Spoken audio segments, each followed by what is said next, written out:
Hi, everybody, and welcome back to another episode of the Navs Effect podcast. I'm your host, Naveen Glani. Today, we have a special guest all the way from Miami joining us, Will Manso, one of the, shall we say, notable guys you've probably seen on TV if you watch Miami Heat basketball. So, we can't wait to talk Miami Heat hoops with him. But first, a quick word from our sponsor, the cleaning coach. When it comes to cleaning a home or office, most people just know the basics. Mopping the floor, wiping off dust and dirt is pretty standard. While all that can make a place look clean, it doesn't mean it is clean. Making a place truly clean and virus-free requires a professional help. That's where the cleaning coach comes in. The cleaning coach provides outstanding general cleaning, commercial cleaning, post-construction cleanup, upholstery cleaning, floor, carpet cleaning, aircon cleaning, and disinfection at a very reasonable price. The cleaning coach and his team will do all the scrubbing, dusting, polishing, disinfecting, and sanitizing, so you won't have to. Making your place look clean that you can also smell and feel. You will experience the difference. Now that's stress-free cleaning to a better normal, done professionally by the cleaning coach. Contact the cleaning coach today to learn more.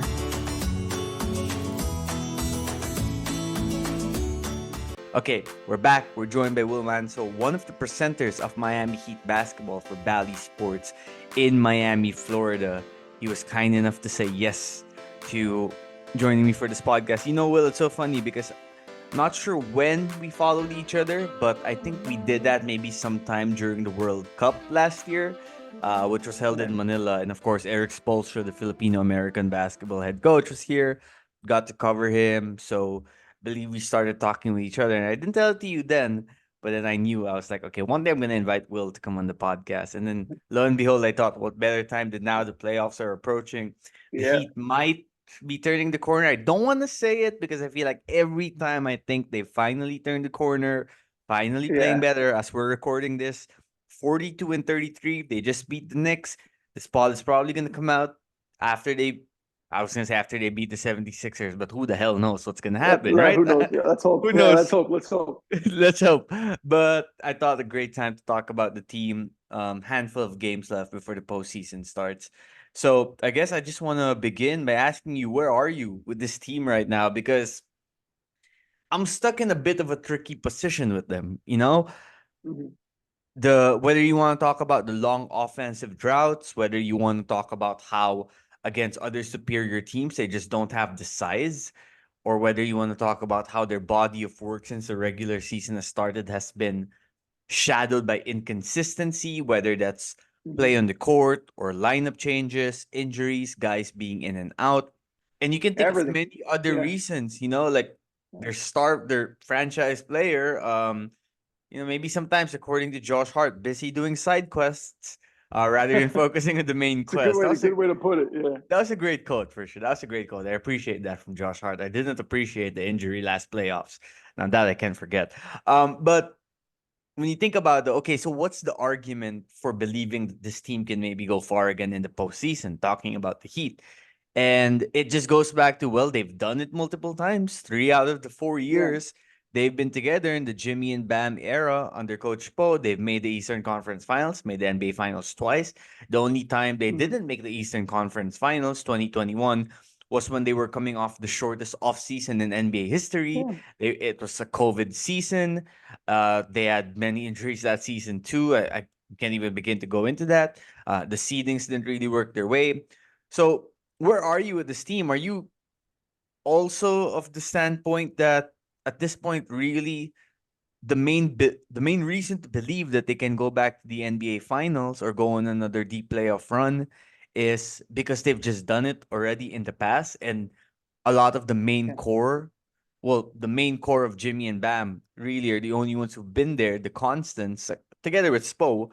But is this an I guess what I really want to ask is this a situation where past results and past success dictate Mhm. belief rather than their actual play? I think it's both. I think the reality is, look, you just laid out the timeline of what they've been able to do, and the reality is they've done that. Like that's not us. Sometimes you get in scenarios where you're trying to think of hypotheticals. Well, what if this guy's healthy and this happens, and maybe they make a run? The last 4 years, they've done all those things. They've battled injuries, they've battled inconsistencies, they battled up and down. They've dealt with what Jimmy's ramping up in his schedule of up and down, trying to get his body right, his mind right for playoffs and for the grind that it takes for Jimmy in the postseason. And it's worked. I don't think anybody can argue against the fact it's worked. The only thing a detractor could say is, well, they haven't won a championship. Okay, that's fair. They haven't. That's really hard to do. A lot of teams don't. But in that 4-year window, they've been to those Eastern Conference Finals 3 times. They've been to those NBA Finals twice, as you mentioned. So I think the body of work, and I think the second part is who you started talking about as far as having covered last summer, and that's Eric Spoelstra. Any Eric Spoelstra coach team, I asked Tom Thibodeau about it before the Knicks game, about the respect they have for each other. And he said, anytime you face an Eric Spoelstra team, you know that it's going to get, battle down to the hustle plays at the end, defense. They're going to make things tough on you. And they certainly did on the Knicks and Jalen Brunson. So I think those are the two reasons. The track record led by this core of Jimmy Butler, Bam, and hopefully Tyler Hero if he's healthy. And then the coaching of Eric Spoelstra. Eric Spoelstra to me is the best coach in the NBA. I know Greg Popovich is the winningest and all the things that he has. But to me, the best coach in the NBA right now, the way that he manages players, personalities, personnel, can adapt on the fly and change his thinking depending on matchup and who's available is Eric Spoelstra. And because of that, I give them as good a chance as anyone in the Eastern Conference. Eric Spoelstra, 746 career wins as an NBA head coach since he took over the Miami Heat, which I believe was late 2008. That season where I guess you could say it was probably the last time they actually tanked for a high draft pick. Yeah. But considering the fact it's only been 16 years and he's up there with the greats already, there are NBA franchises that don't have as many wins as Eric Spoelstra over the last 15 years. So you're right. And, I was listening to the podcast where Norris Cole guested on Udonis Haslam and Mike Miller's show. A great podcast, the OG's podcast, excellent by the way. Podcast. Yeah, excellent. I have to recommend. And after this, I might go listen to the LeBron JJ Redick podcast too, which is excellent. Which is also incredible. Incredible. Yeah. Incredible for the growth of the game. Because LeBron talked a lot about those Heat days, right? And I'm feeling a little bit nostalgic for those days lately. But who isn't? Eric Spoelstra, proven winner. Jimmy Butler, proven winner. Bam Adebayo, I would also say proven winner at this point. Ever since he's become a full-time starter, Bam Adebayo has made the NBA Finals twice, become an All-Star 3 times, another ECF appearance. That's a resume that's growing into a possible Hall of Fame case down the line. And, he keeps growing, getting better as a basketball player. I love that he's taking the 3 ball. I really, really do. It's just it's a huge development. Yeah. Huge. Once a defense sags off, expecting the DHO with Duncan or Terry or any other shooters, and Bam sees that open space to let it fly. See what I did there, Mike Miller, Shane Battier. Oh, geez.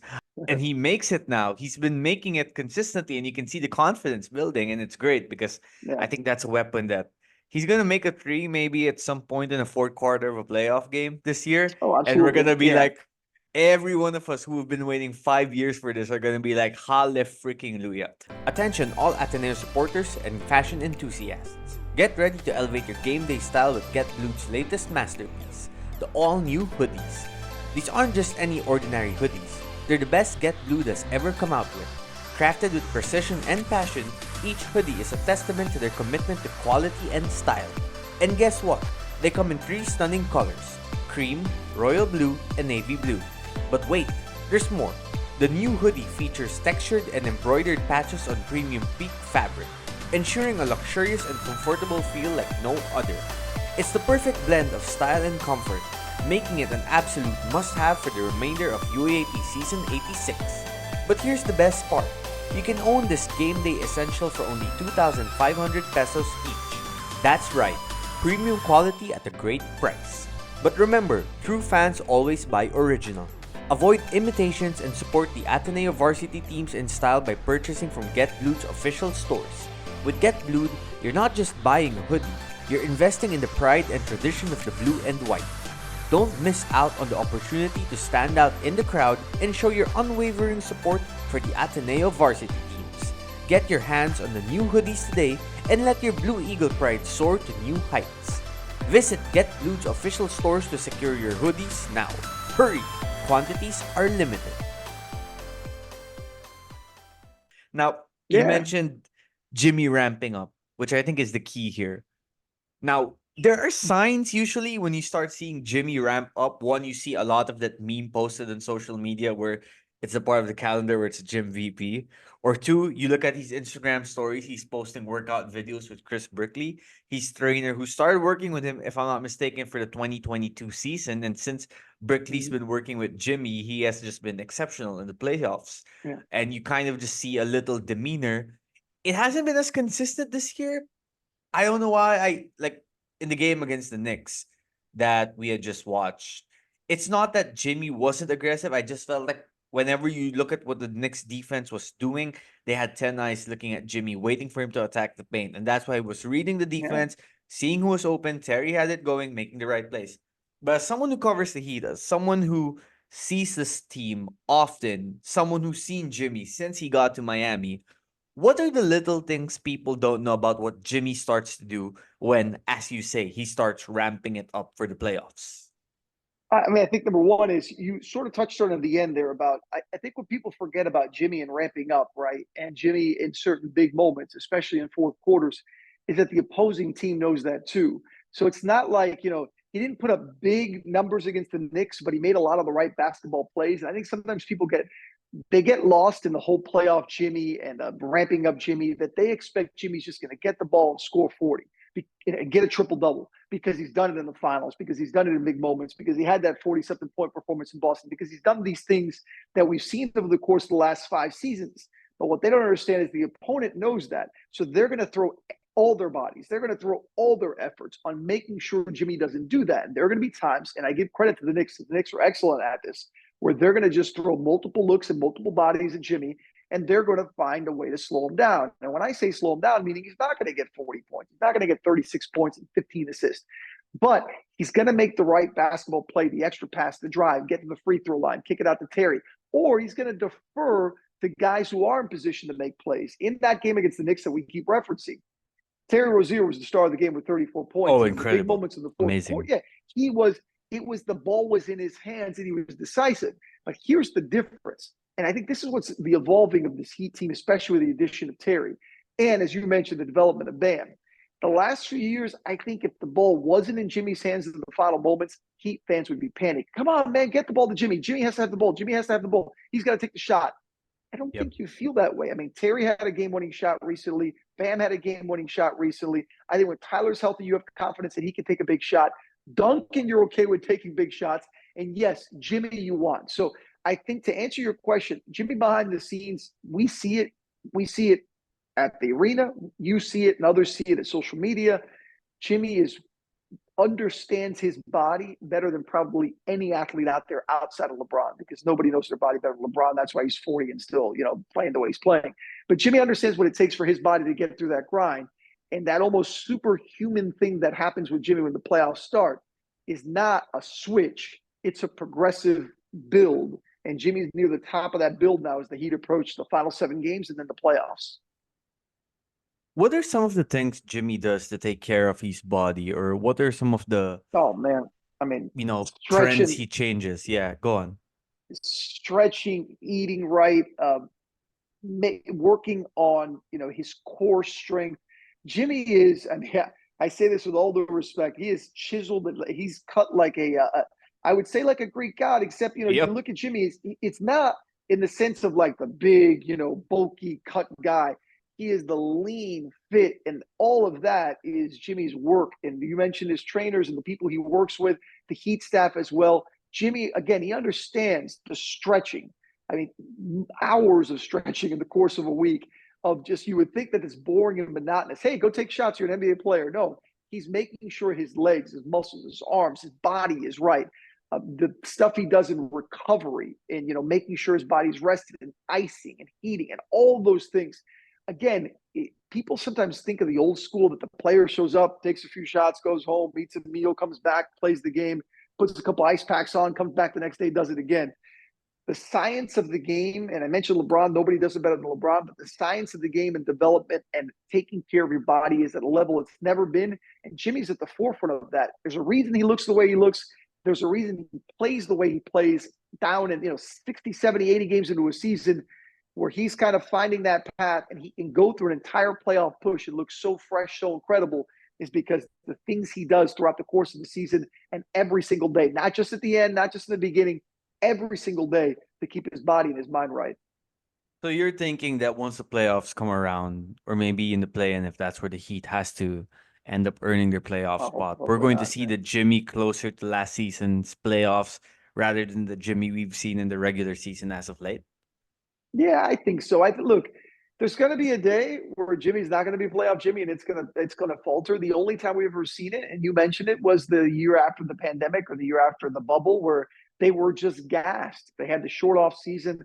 They pushed and tried their way to get through the season, and then they got smoked in the first round. And I mean, I don't think that happens. I don't think that happens this year. Could they lose in the first round against a tough opponent? Look, Milwaukee, the Knicks, whoever they face in the first round, it's going to be tough. I mean, it's going to be a tough series. But I always put my if I had to bet, I would say you put your money on Jimmy Butler and playoff Jimmy, right? That's the guy that you say, okay, that's the guy that has got the track record and has shown the ability to do it, probably more so than anyone in the NBA in the last 5 years. In those moments, there's a reason it's called playoff Jimmy. There's a reason that he's got that term because we've seen it. So why now, after what's been another inconsistent season with it for the Heat and injuries and the ups and downs, and we're used to it every year, are you going to say, well, maybe we're not going to get Jimmy?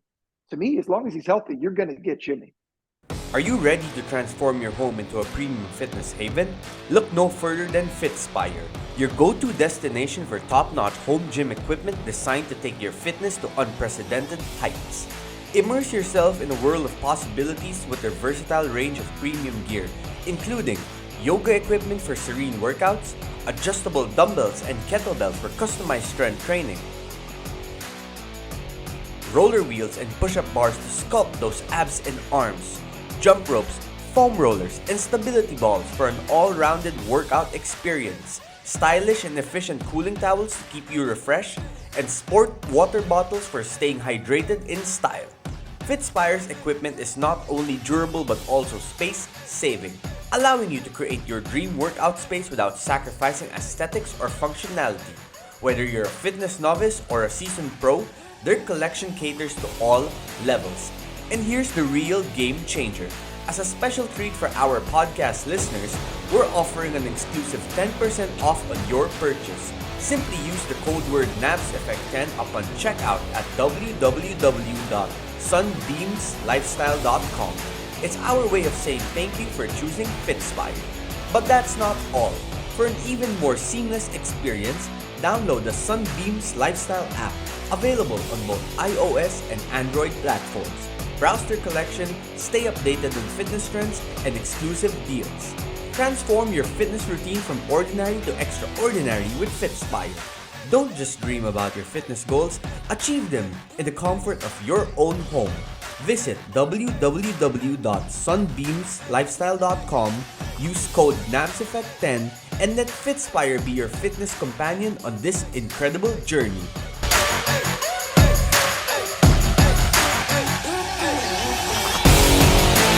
One more guy they might need is Tyler Hero, who's been out since the first game from the All-Star break in that contest against New Orleans, where the game was pretty much kind of decided in the final minutes, even after Jimmy was ejected, and Hero just planted his foot or knee the wrong way. I mean, the Heat injury report, sometimes you don't always get all the details, right? At first, Yeah, people seem to think it was an hyperextended. It was an over yeah. hyperextended knee or something of that sort, right? And then Mhm. later on, we find out he's getting shots for his foot, and that's really what's kind of holding him back. So, being around the Heat, being at the game yesterday, what's the latest on Tyler and his recovery and when he might come back? Do we expect him to be back for the postseason? And more importantly, given the amount of time he's missed, given how the starting unit has looked as of late, with Duncan in there and Jovic, with Jimmy, Terry, and Bam. So, two questions. Will Tyler be back? And two, when he is back, does it make sense to bring him off the bench again? I mean, number one, let's talk about his health. You mentioned the Heat are very careful with the way they discuss injuries, and that's just the way they've done things forever. We see what we see. I'm not there. That we're not there in the training sessions and what they're getting behind the scenes. What we see is Tyler working behind the scenes. He was at practice the other day. He's obviously at games on the practice court. He's working. He's putting in the training. He's getting the therapy. He's doing everything in his power with the Heat with a plan to be back very soon. Is that very soon the playoffs? Is that very soon before the end of the regular season? I think the Heat still have hope that that's the case. I don't think that that's been discarded. I don't think it's been, well, nah, this is kind of taking longer than we expected. I think the plan is for Tyler to be back before the end of the regular season, which, as you and I speak, is only 7 games. So it's in the next week and a half, 2 weeks. And I think part 2 of that, I still think Tyler's going to start. I do. I think the only way that wouldn't be the case is if he comes back and the conditioning isn't there, and Spo and Tyler and the staff have a conversation where they say, look, Tyler, if you were 100% and you were in rhythm and you were in that, you had come back a few weeks earlier, we'd throw you right in. But right now, let's ease you in. Is that possible? I guess it's possible. But to me, if Tyler Hero is cleared, is 100% and ready to play, he will be in the starting lineup. Because as Spo, what did Spo say the other day about his rotation? My rotation is whatever it takes. Whatever it takes. And that means that Tyler's going to come in, and it means Duncan to the bench, and Duncan's going to have to get used to coming off the bench again and in the closing moments. And look, I tell people this all the time, and it's hard to really put into words because people get so caught up in the starting lineup. The starting lineup could last 1 minute. The starting lineup could last 2 minutes.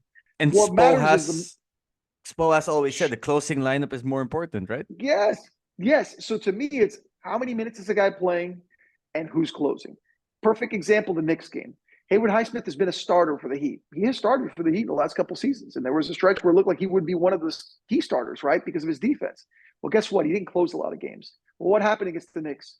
Haywood Highsmith closed. He was the best defender of the team last night. Unbelievable. So that's why I tell people, like, don't get caught up in starters because starters can change. And, oh, by the way, starters can change from game to game. If they open up the series, let's say they play the Bucks in the first round, the Knicks in the first round, he throws in Tyler, he doesn't like the way things look. I mean, game 2, he'll move back to the other one. We've seen Spo, like Nico. People ask me all the time, is Nico going to start in the playoffs? And I tell you, I don't know. I could see Spo going to Kevin Love in the playoffs and saying, hey, I want the veteran to start. And Nico, maybe they shift his minutes around a different way. Or maybe he says, Nico, you've earned this. You've done well. We like the way this team is playing with you. I wouldn't put anything past Spo because in the end, he is cooking up his ideas with his players and his rotations and in matchups. And I think Heat fans should just trust that Spo is going to figure out the best way to use whoever's available. Hopefully it's everyone come playoff time. What's it like to watch post process every day? Because we know how much of a great head coach he is. We know he started in the film room, so his base really comes down to breaking down the actions on the court and finding those little nuances where he could apply it to their system, to their game plan, and get the most out of his players. I loved how LeBron was so complimentary of Spo in the recent podcast with JJ Redick because, I mean, look, I don't want to make this a LeBron Spo conversation, but I've always believed had LeBron stayed with Spo for majority of his career, like Jordan and Kobe had with Phil, LeBron would probably have 6 rings by now, if not more. That's just how I feel about it. So, yeah. No, I mean, I agree with you. Yeah. So what is it about that everyday process? Can you share a story about Spoelstra that kind of encapsulates what makes the guy a genius? I mean, Spo's maniacal. Spo is, I tell people this all the time, Spo is in this zone of world that if you didn't know he was a head coach, you'd actually, I think part of you, when you'd see him, would think that maybe he's a little like aloof almost because his mind is always on something. His mind is always on, and the times that get me, you're like, we're not in practice much. We get the tail end of practice. And at that point, Spo's coming over to talk to the media. Pre-game, you really don't see Spo a lot. He comes out with, in the beginning of the introductions, he's in the back rooms working with players, working with staff, creating game plans, looking over last things. But there are times where shoot around, right? They'll do a shoot around on the court sometimes, and they'll bring out the whiteboard. And I love watching this because I'm getting ready to do a live shot or something, and I look to my right, and there's Spo. And Spo's standing there almost like a scientist or a school teacher or someone creating something. He's looking at or a painter on a canvas, right? And he's looking at a whiteboard. And I'll look over and I'll see Spo, and he has no idea I'm looking at him because he's in such a zone. And he's got the pen or the marker, and he's going like this. And you see his mind working. And then he's writing it next and moving. And then he erases something, he puts something over. And then he does it, and he'll be there for 5 minutes, and he's like in another world. And you'll see there, he has no idea. I'm just staring at it because I'm getting ready for my report. I'm looking at him going like, what is going through his mind? Like what is the process. And he might be working at an out of timeout play. He might be figuring out zone here, or do we go man here? He might be talking about a specific player, but he's prepping things in his mind. It's all in real time so that when shoot around starts, he can go with the final details. So I guess the story of Spo is I've never met a human being who gets every detail and is so detail-oriented. Nothing slips by him. He's not a perfect coach because no one's perfect. He's going to make mistakes. He's going to make bad decisions. I mean, who doesn't? But he's not going to get caught making that bad decision going, what just happened? I didn't think about that. No, he sees everything. Sometimes he doesn't make the right decision, but his preparation is unlike anything I've ever seen. And when people talk about Heat culture and the cliche and the players, they'll all tell you the same thing. It starts with him. If you can be anything like Spo and anything in life, you're going to succeed. I'll give you another story. Spo every year gives the staff, media as well, like the broadcast team and people within the Heat organization, a motivational book. And I've got a stack over there on my bookshelf of books of Spo's, and they're not, they're books that he reads that he thinks are good messages. Think about that. He gives the people around the Heat building and the staff, not players. I'm not going to make a difference in a win or a loss, right? But motivational tactics and books on how to make yourself the best person you can be, and kind of hacks at life and things you could learn to improve as a person. I'm a broadcaster. That guy over there runs security. That guy over there's the catering. But who cares? Spo wants people. That's how detail oriented it is. So you can imagine what it's like for the players. Incredible, just absolutely incredible. Thank you for sharing that.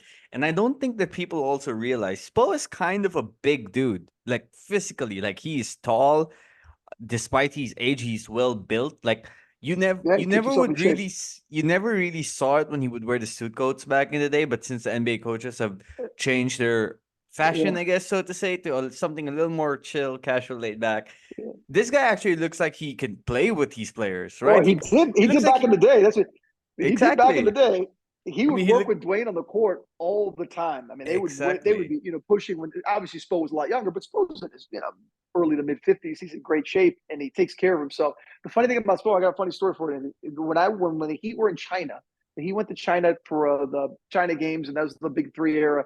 I went, and back then Spo and I are similar builds. I'm 6'2", like, almost 200 pounds. Spo's a similar build. Spo's a little leaner than I am. But back then, I had the black, not so gray. And it was funny because I had a suit on and Spo back then wore a suit. So with the black hair and stuff, people would constantly be screaming Spo, and they turn around and be like, oh, that's not Spo. Because they saw the black hair and a guy in a suit walking through the tunnel, and they thought we have about the same frame. But yeah, Spo keeps himself in shape, and he's got kids' energy. I mean, that's the way to describe it too. Hmm. Like he doesn't stop, man. He does not stop. And I respect the heck out of him because of that, because he could have, right? All the success he's had, the championship rings, the money, the fame, he could sit there and kind of, doesn't have to push every button and do everything. But that's just not his DNA. That's what Pat saw early on. Like, this is the guy that I know could be as crazy as I am. And that's the only way that you could succeed long term in the NBA. Exactly. Crazy loves crazy. And that book tactic, guess who did that back in the day too? Patrick Riley. He used to give Yeah, books of to his course. players. But it was a All nice the time. detail that Spo does the same for the broadcasters, the security, the cafeteria, like you said. It just Yeah. adds another layer of complexity to his personality. A lot of people talk about playoff Jimmy, and rightfully so. Playoff Jimmy is, an enigma of its own. And players will ultimately win and lose you the games because they're there in the court. But people don't realize what playoff Spo brings to the table because Mhm.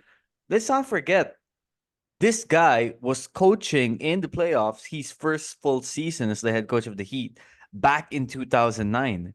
And 2 years later, Mhm. he's handling the big three. He's playing in, or rather, he's coaching four straight NBA finals. He has a few more Eastern Conference finals appearances there, a few more NBA finals appearances too.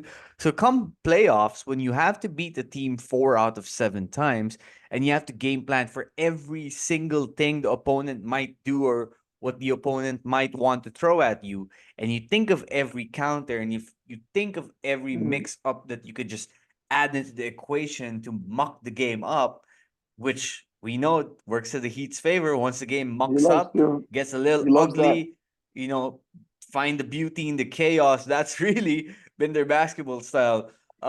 Just a quick story on that. My wife, who I married a few years ago, and obviously She used to be a Warriors fan because she lives in San Francisco. So when they got married, naturally and justifiably, I told her you have to be a Heat fan. That's just not a You have to question be a now Heat fan. anymore. Good, Yeah. good. But which worked out to her favor. She loves the Heat now, almost as much as I do. And she said something so interesting to me recently. She's like, the Heat just thrives in chaos. They find order They do. in the disorganization, and they just thrive in the chaos. And I feel like that so much is post DNA. Looking at the film, looking at endless amounts of basketball plays and actions, and finding what works and putting what, and not just finding one thing that works, finding one little detail here, one little detail there, Mhm. one little detail there, and then putting it all together to find one system or method that works for each game. If not each game, each half. If not each half, each quarter. It might even be for each minute. Do you feel like we're about to see an even bigger SPO masterclass this postseason? I think so. I think again, it goes back to almost what you talked about, Jimmy, where do we expect Jimmy to be what Jimmy we've seen? Spo has an even longer track record. Like anybody will tell you that Spo, the Heat aren't going to win every series they ever play in. They obviously haven't. I mean, you're going to lose series, you're going to lose games within a series. But I think Spo again will have the best plan ready, personnel wise, rotation wise, idea wise, with the schemes. What happens in those games? Obviously, that's once the ball goes up, things happen. Play you can't, like last year in the finals. Suppose trying to put together a plan for that, and Nikola Jokic and those guys in the Nuggets are just unbelievable. I mean, there's sometimes just the other team is better, and you try to cook up something and it doesn't work. There's no answer for it. But I think when it comes to Spo, there is a next step. There is a playoff Spo, I guess you could say, because there is that preparation then shortens. It's not, Spo takes it game by game, right? The preparation of like the next matchup, the Sixers, then it's about the Rockets, then it's about the Pacers.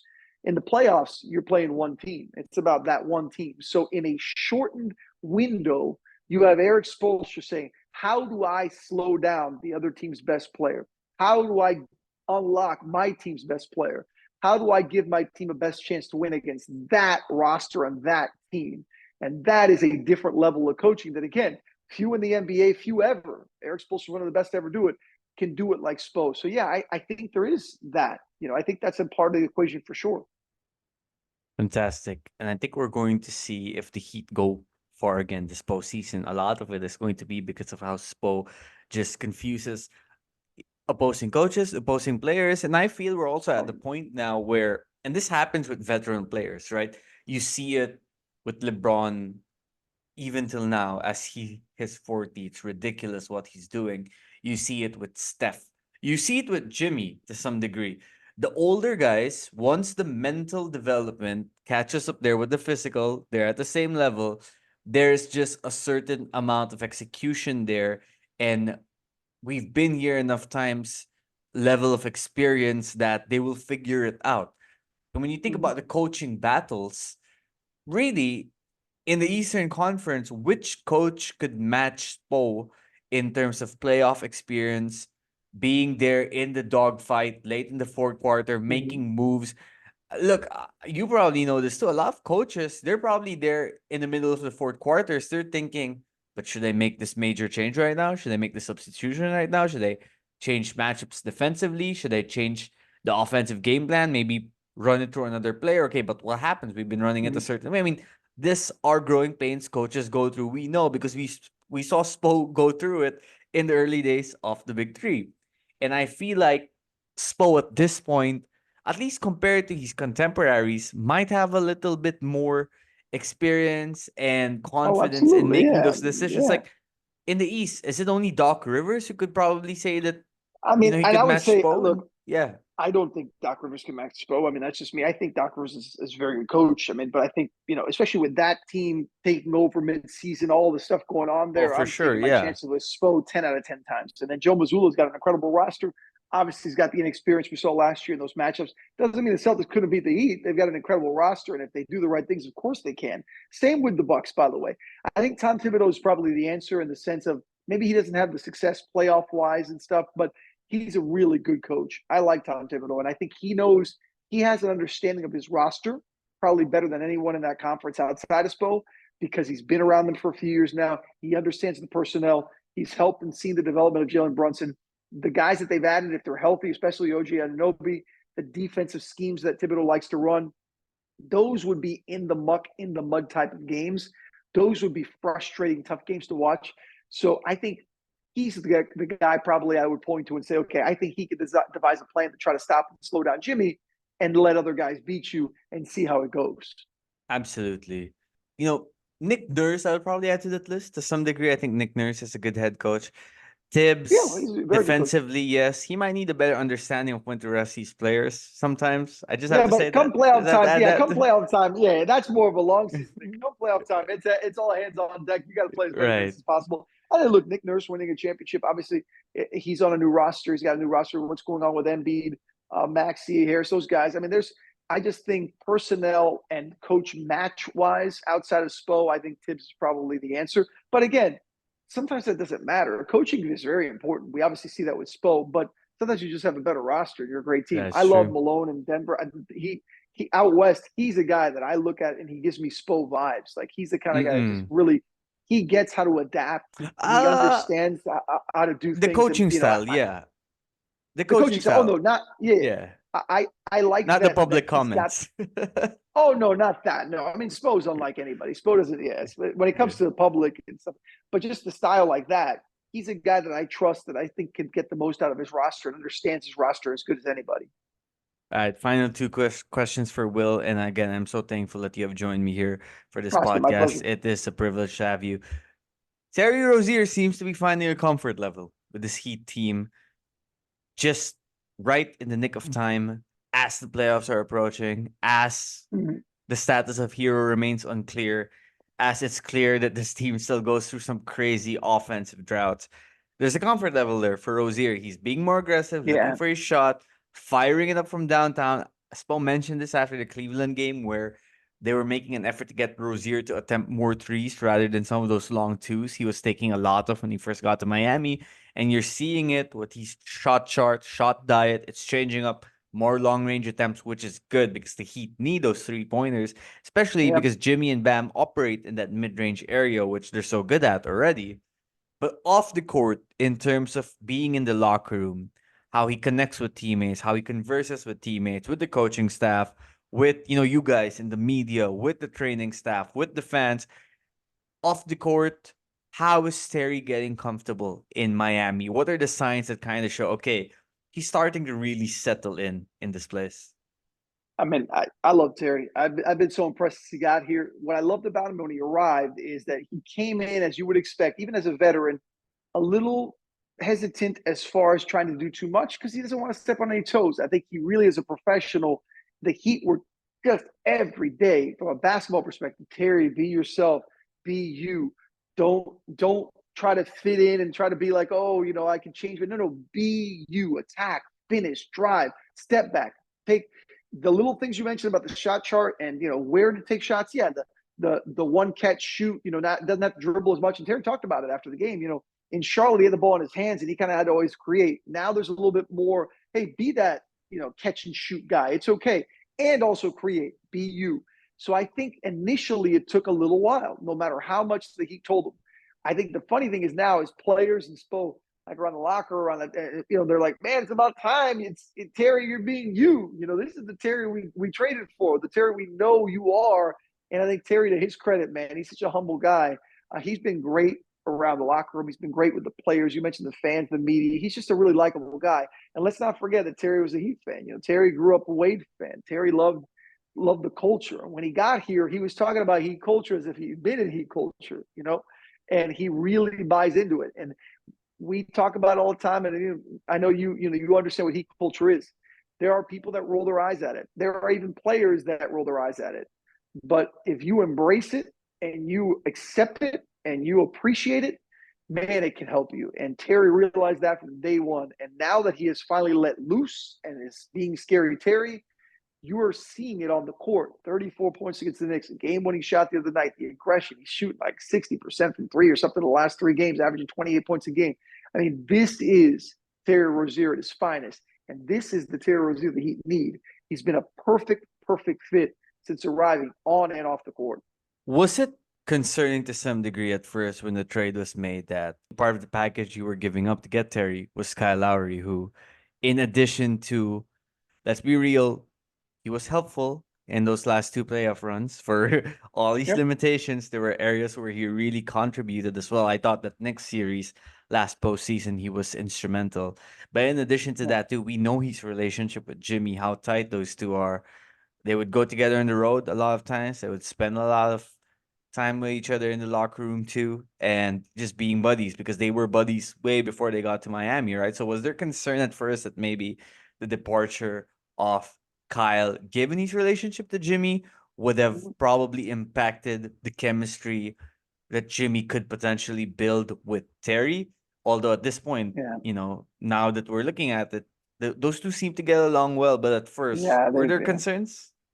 I don't know if the word is concerned. I think like anything, I think a guy gets traded that's a popular guy. Look, I'll say this clearly because I know Heat fans love to pick on Kyle, and he wasn't worth it. He didn't come out to be the player he was. Yeah, he wasn't the Kyle Lowry from Toronto and from his early days. I don't think you should have expected that. I thought he was good in some important stretches, as you referenced, and I thought that he struggled in some stretches. And I thought that this year in particular, he wasn't fitting into what they needed, and that's why they made the deal. That's just the way things work out. But I will tell you this: while fans may have been like, "Yeah, hallelujah, Kyle is gone. We don't have to deal with this anymore," the locker room wasn't that way. Those guys like Kyle. Those guys love Kyle. Those guys appreciated the advice Kyle gave them as a veteran. They appreciated his championship pedigree. They appreciated his ability and his smarts on the court. Taking charges, making the outlet passes, making the smart basketball plays. Yes, maybe the basketball physical part of Kyle Lowry had diminished, but the mental part of Kyle Lowry, the leadership part of Kyle Lowry hadn't. I think players appreciated that. So you make a deal like that, I think players understand, hey, we need a pick me up. We need a different vibe, but it takes time. To Terry's credit, again, he came in. He didn't try to come in and be Kyle Lowry. He didn't try to come in and say like, I'm a veteran of the league. You can listen to me too. Do what I say. No, he came in. He started to learn the personalities of this team, and like any team, they have different personalities, and he's fit in. So could it have backfired? Absolutely. Any trade, especially for when you trade away a veteran, a popular guy, could backfire. But it didn't for two reasons. Number one is Terry embraced his role and his understanding with the team and getting to know everybody. And number two is he's been damn good on the court. And that clears off any potential issues when you put up the numbers, the points, the production that he has of late. Absolutely. Terry has been incredible. And it won't surprise me if we see Terry run a lot of late game offense come to playoffs, Oh, which, you absolutely. know, Absolutely. in theory, you're like, you want the ball in playoff Jimmy's hands, but also it could be good. It could give Butler those relief moments that Yes. he has And he needed. needs them. Yeah, he He needs needs them. them. He Yeah. needs them. Before I get to my last question, just quick thought. Should we be concerned about Jaquez and his play lately? Because it doesn't only seem like his numbers are going down. It kind of feels like the confidence just isn't there the way it was even a few weeks ago. Yeah, I think you should. I think you should be concerned, and it's not because of anything Jaime's done wrong or because of Jaime, the person or the player. I just think, man, the NBA season is a grind. It's a long grind. There's going to have to be a wall that Jaime pushes through in this final stretch because he's going to keep playing. He's a part of this rotation. He's important. Are we going to see that Jaime from early season unlock? After the injury and the long NBA season and him coming back, he hasn't been the same. They need to unlock, though, something in the middle. You may not get that high. I mean, we've seen parts of it, like he had a big play and a drive down the court, got fouled, and he hit a shot yesterday against the Knicks that I thought was going to give him that confidence. I do think there's a mental hurdle and a physical hurdle that every rookie has to deal with. The only difference is when you're a rookie in Charlotte, when you're a rookie in Portland, when you're a rookie in name whatever team isn't making the playoffs and struggling, you can go through the wall without the consequence of really impacting your team. With Jaime, everything he does is under a microscope because it's under the realm of, hey, this is a playoff type game. You're trying to make a finals run again. You got veterans that are trying to, win a championship. It probably is a lot on him, but I will say this: he's a good, strong, smart kid. I think this will be a great experience for him. I do, and I hope that he gets through that now. But if anything, whatever Jaime and whatever happens in these playoffs, this will be an experience that he will use moving forward in the future as part of his growth as an NBA player. Absolutely. And I still think he will have one of those careers that span, health permitting, that spans over maybe Um, 10 to 11 years, if he's he's a, but I'll tell fortunate. you this right now. I mean, he's a big part of the Heat future. That's all I'll say. He is a big part of Absolutely. the Heat's future. Absolutely. Whether you're looking at the marketing stuff online or just the way they trust him with the rotation and the way he just carries himself, it's he's such a Miami Yeah, Heat player. he's impressive. Incredible. Jimmy Jr. I mean, even Jimmy didn't bust out of the gates right away, right? It took Jimmy some time too. So, Jaime, you just chill. Yeah, I mean, you're playing for a playoff team. That's the thing. But yeah. I think there will be a game or two where Jaquez maybe has one of those games like he would in December and January, Yeah. and They're everyone's gonna like, need him. They are going "Yeah, to need him. they It's not gonna are. be. This isn't an and maybe they're going to need him. They're going to need them absolutely." Although it does seem good that Haywood and his three ball have been on point as of late. 16 out of I 23 mean, from I mean, downtown. He's been Steph Curry the last 2 weeks. Yeah, he's been unbelievable. I know. The two greatest shooters in the world as of late have been Caitlin Clark and Haywood Highsmith. I mean, shout out Yes, to the two yeah, of them. No, so my last question, Will, this is something a little more personal. It's just how do you go about your business, just covering this team daily, being at the arena? Let's say you're doing a halftime show for Bally or you're doing courtside duties. Like, at what time are you at the arena? Do you make an effort to build relationships with the coaches and players? I know you have to. As someone who's a journalist in my country as well, I know that it's a very important part of the job. But how do you do yeah. that? Because I imagine NBA players to be a little more private, given their status, Hmm. given the financial Yeah. benefits that they've earned the last few years with their hard work and those who have come before them. But how do you build that rapport, that chemistry, and what's your system when you go about your reporting Yeah. duties? Everybody's different. There are some people that are very forward, and it's not a bad way, that are very like involved and love to be around the players. And I am not that way, but it's not for any reason other than what you just said. For those that don't know, I cover the Heat obviously during the season, but at my day job, so to speak, is I work as a reporter for the ABC affiliate in Miami. So I cover all sports. I've been doing that for 27 years. I've been at that station for 25 years with the Heat 11. So in all that time, my formula is the same. I give the players the respect as a player that I am in their realm. I am in their office. I am in their world. And I don't need to be a part of that world, a centerpiece of that world, meaning I don't have to be in every conversation. I don't have to be in the middle of everything. So the way I try to build rapport with players is, number one, knowing that, hey, I'm going to be fair with you. So when they arrive, introduce myself, get to know them. And then as you ask them questions, they see where you're going with questions. You're not a person that's always talking negativity. Like, I don't like to, you know, everything's negative. Everything's negative. It's more like, okay, things are bad. How do things get better? How do you fix things? I think over time, players appreciate that. I think over time, they appreciate that, after a game, like I'll see H and say, hey, H, you're talking today. He's like, are you going to take a shower first? He's like, yeah, I'm going to go shower first and come back. You're not sticking a mic in their face saying, hey, you're trying to be on top of things. You build a barrier, so to speak, but at the same time, an open arm, right? Like a hand, like, hey, when you allow me into your world to cover, I will be there. I'm not going to force myself there. And I think players over time appreciate that. They know, hey, that Will guy, he's a good guy. Like, he's going to ask me the questions, he's going to do it, he's going to do his job, but he's not going to be on top of me. Now, when there's moments of like, hey, we see each other, like, hey, how your kids doing? How's your family? How's your mom? Like, I love Bam's mom. She's such a sweetheart. I've gotten to know her over the years. So you'll have those conversations. But again, I think there always has to be a line knowing that you're in their world, and it's a very pressured world where everything is under a microscope and every move they make could cost millions of dollars in careers. So I try not to step on toes and be in the middle of it. I try to just kind of be a liaison, a facilitator in the middle of it, to bring those stories to Heat fans and sports fans that watch us on air. Incredible, absolutely fantastic, and you are doing a great job, Will. You have I been one of appreciate the that. nicest guys I've interacted with online. Hopefully, one day in person when I finally get to Yeah, watch a game in you Miami. Hopefully, come on, man, get here. It's about time. You need to get over here already. That's I you have to make the know trip. it's overdue, and definitely looking forward to Yeah, it. I will let you know for sure. And again, just thank you for joining me. I know this went longer than what I told you it would, but the conversations were great. Thank you for the no, it's insight. Thank you for the input.